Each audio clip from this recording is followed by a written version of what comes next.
안녕하세요. 다이어트 알려주는 아재입니다. 자, 구독, 좋아요, 알림 설정 많이 부탁드리고요. 주변 지인들에게도 추천해주세요. 감사합니다. 자, 오늘은 50대 이상이 운동을 할 때, 홈 트레이닝을 할 때 주의해야 될 이론적인 부분을 먼저 말씀드리겠습니다. 자, 이제부터 시작합니다. 자, 첫 번째로 50대 이상 되신 분들이 운동을 하실 때 가장 중요하게 생각하셔야 되는 점은 일단 자신의 건강 상태를 파악하는 부분이 가장 중요한 부분입니다.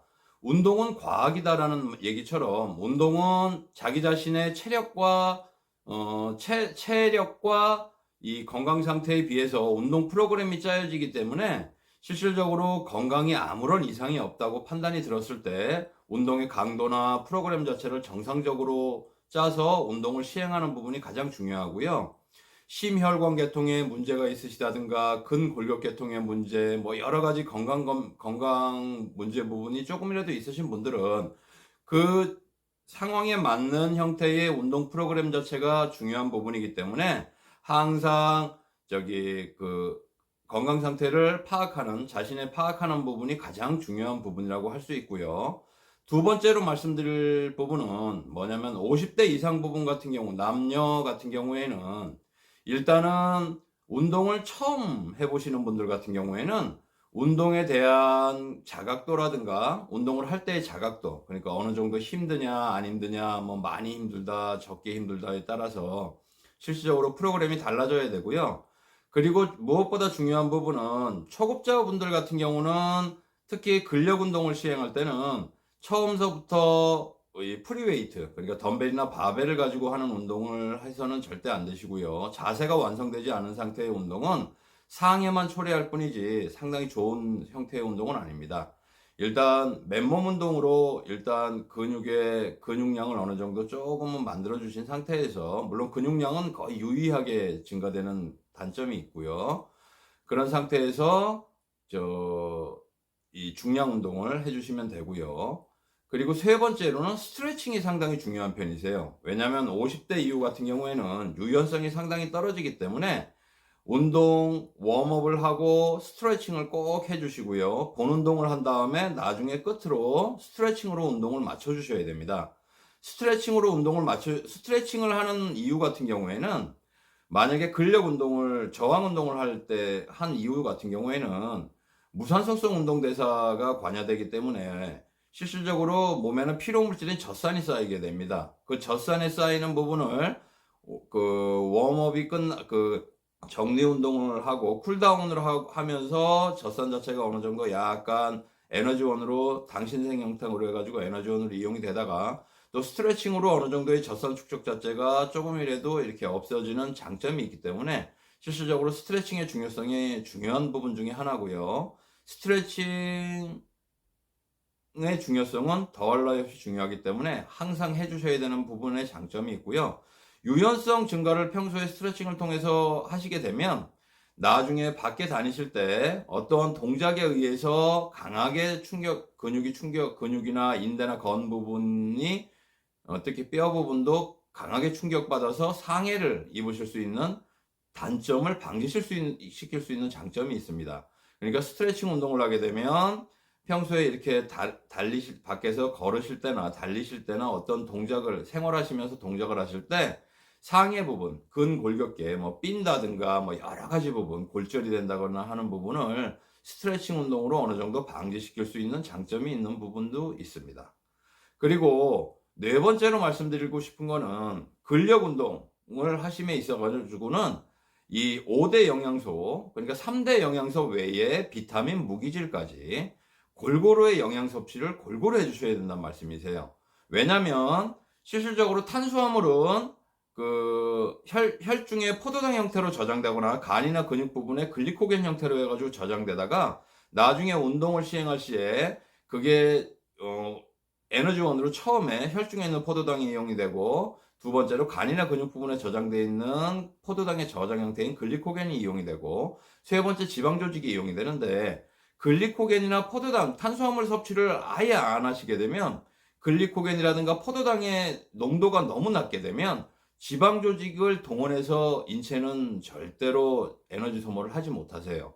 그렇기 때문에 탄수화물 음식 부분의 중요한 부분이 그 부분입니다. 항상 간이나 근육 부분에도 저장돼 있어야 되고 혈중에도 어느 정도 탄수화물이 조금이라도 있어야 되기 때문에 탄수화물 섭취는 가장 중요한 부분 중에 하나고요. 그 다음에 지방 섭취 같은 경우에도 지방은 인지질이라 그래서 세포막의 구성 성분, 지방은 세포막의 구성 성분이면서 대개 보면 지질, 콜레스테롤 같은 경우에 스테로이드계 호르몬을 인체 내에서 만드는 역할을 해요.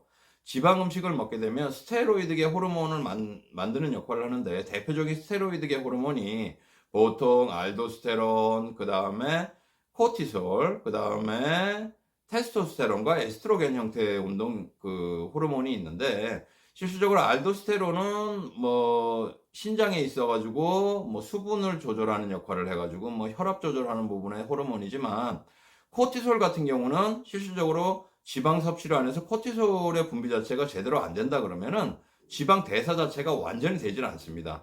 보통 코티솔 같은 경우는 글리코겐 같은 경우를 많이, 그러니까 아까 말씀드린 탄수화물을 섭취함으로써 소모시킬 수 있는 글리코겐 같은 경우에 동원 능력도 상당히 좋게 해주고요. 그 다음에 지방산의 동원 능력도 상당히 좋게 해주는 장점이 있는 코티솔 스트레스 호르몬이거든요. 그래서 지방 음식을 꼭 섭취해야 되고, 무엇보다 중요한 건 테스토스테론입니다. 근육량을 만들기 위해서는 테스토스테론의 작용이 상당히 중요한 부분인데, 그 테스토스테론이 분비가 제대로 되질 않으면은 지방 대사나 특히 근육량을 만드는데 절대로 만들질 못하세요. 그렇기 때문에 실질적으로 코티솔이나 테스토스테론은 아주 중요한 부분 역할을 하고, 여성 호르몬의 에스트로겐 같은 호르몬 같은 경우에도 여러 가지 여성의 유방의 발육이라든가 월경 부분도 관여하고 여러 가지 지방 축적에도 관여하고 하는 호르몬이 여성 에스트로겐 호르몬이기 때문에 에스트로겐 호르몬의 작용에 의해서도 실질적으로 상당히 지방 섭취의 중요성이 중요한 부분입니다. 앞에서 말씀드린 것처럼 첫 번째는 자신의 건강 상태를 파악하는 부분이 제일 중요한 부분이라는 거 하나 하고, 두 번째는 근력 운동을 하실 때 있어가지고 처음부터 프리웨이트, 덤벨이나 바벨을 가지고 운동하지 마시고 자세를 완전히 익히신 다음에 덤벨이나 바벨, 특히 그 전에 헬스클럽을 다니시는, 피트니스 센터를 다니시는 분들은 머신웨이트를 통해서 운동을 완전히 익히시고 자세를 고정시키신 다음에 세 번째로 덤벨과 그 바벨을 이용한 운동을 해주시고, 저같이 홈 트레이닝을 하시는 분들, 초보자들 같은 경우에는 먼저 맨몸 운동으로 자세를 익히시고, 두 번째 정확한 자세로 덤벨이나 바벨을 가지고 운동을 해주시는 부분 하나 하고요. 그리고 세 번째로 말씀드린 게 탄수화물과 지방의 섭취는 꼭 해주셔야 된다는 거. 탄수화물과 지방 자체를 섭취를 안 해주시게 되면, 특히 지방 같은 경우는 호르몬 작용, 탄수화물은 지방 대사를 원활하게 하실 수 없다는 장점, 그게 있고요. 그리고 네 번째로 말씀드린 건 스트레칭의 중요성입니다. 스트레칭은 만약에 유연성이 좋지 않으면 밖에서 다니실 때 골다공증에 의해서 뼈가 골절되는 경우도 발생될 수 있고요. 그 다음에 밖에 다닐 때 어떤 동작이나 어떤 뛰임이나 걸을 때 부상 자체를 상당히 많이 발생할 수 있는 장점이 있고, 그 다음에 운동 중에는 운동 후에 쌓인 젖산이라는 피로 물질을 해소시키면서 원래 몸 상태로 돌아올 수 있게 하는 게 실질적으로 스트레칭의 중요한 부분이기 때문에 꼭 스트레칭을 해주셔야 되는 부분이 중요하다고 말씀드릴 수 있습니다. 이렇게 이 외에도 많은 부분이 있지만 차츰차츰 알려드리기로 하고요. 오늘은 이 네 가지에 근거해서 꼭 홈 트레이닝이나 피트니스 센터에서 운동을 해주시기 바랍니다. 자, 오늘 말씀 유익하셨다면 구독, 좋아요, 알림 설정 부탁드립니다. 감사합니다.